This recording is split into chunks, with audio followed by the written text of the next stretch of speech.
That coffee you reach for when you're crashing, it isn't giving you energy. It can't. All it does is block the signal in your brain that tells you you're worn out.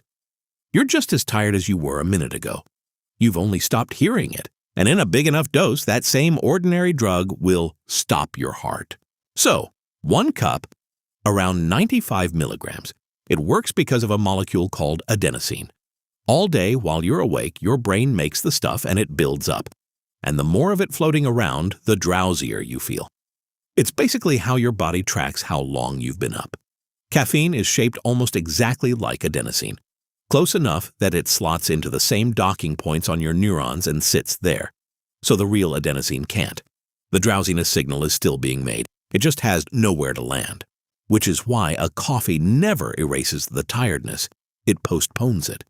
The adenosine keeps stacking up the whole time, shut out, and the moment the caffeine wears off. All of it arrives at once.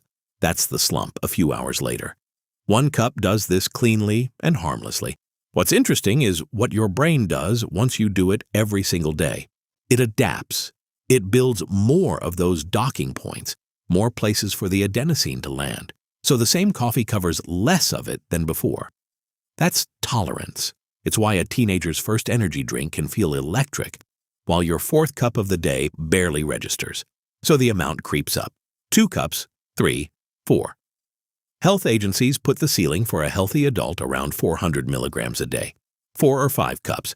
And once you're living near that line, you're not drinking coffee to feel good anymore. You're drinking it to feel normal.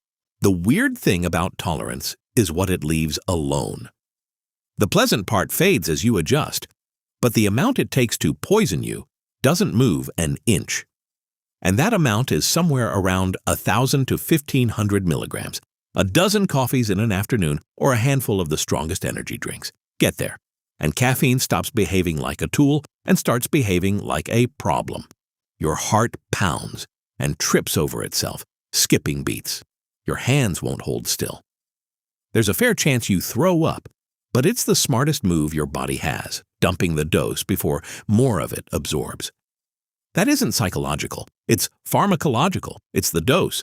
Nearly everyone who ends up here got there by accident. 1 too many energy drinks on a deadline, or treating a scoop as a suggestion. It passes. You're fine by tomorrow. The level above this is where fine by tomorrow comes off the table. Past 5 grams or so, it isn't your stomach or your nerves anymore. It's the electrical system running your heartbeat. There's so much adrenaline tearing through you that the heart's timing falls apart, and instead of beating, it flutters. And a fluttering heart moves no blood. That's the country of seizures and cardiac arrest. For a healthy adult, the figure usually quoted for a lethal dose is around 10 grams. But that number is softer and more dangerous than it sounds. And this is the part worth slowing down for. People have died on far less. 5 grams, sometimes well under, if there's a heart condition no one knew about, or genetics that are just slow to break caffeine down. There's no clean line with safe on one side and dead on the other. There's a spread, and its floor sits lower than the number on any label. Which leaves an obvious problem if you set out to reach it. 10 grams is about 100 cups of coffee, and your body would force you to throw up around cup 40. And that's the whole thing. You can't get there on coffee. Your stomach gives out long before your heart is anywhere near danger. The cup protects you by making you quit. To reach a dose that genuinely kills, you'd have to throw the coffee away and keep nothing but the drug, which you can. Pure caffeine, powdered, sold as a supplement. A plain white powder, that's the molecule and nothing else. A single level teaspoon holds between 3,000 and 5,000 milligrams. 30 to 50 cups of coffee in 1 spoon.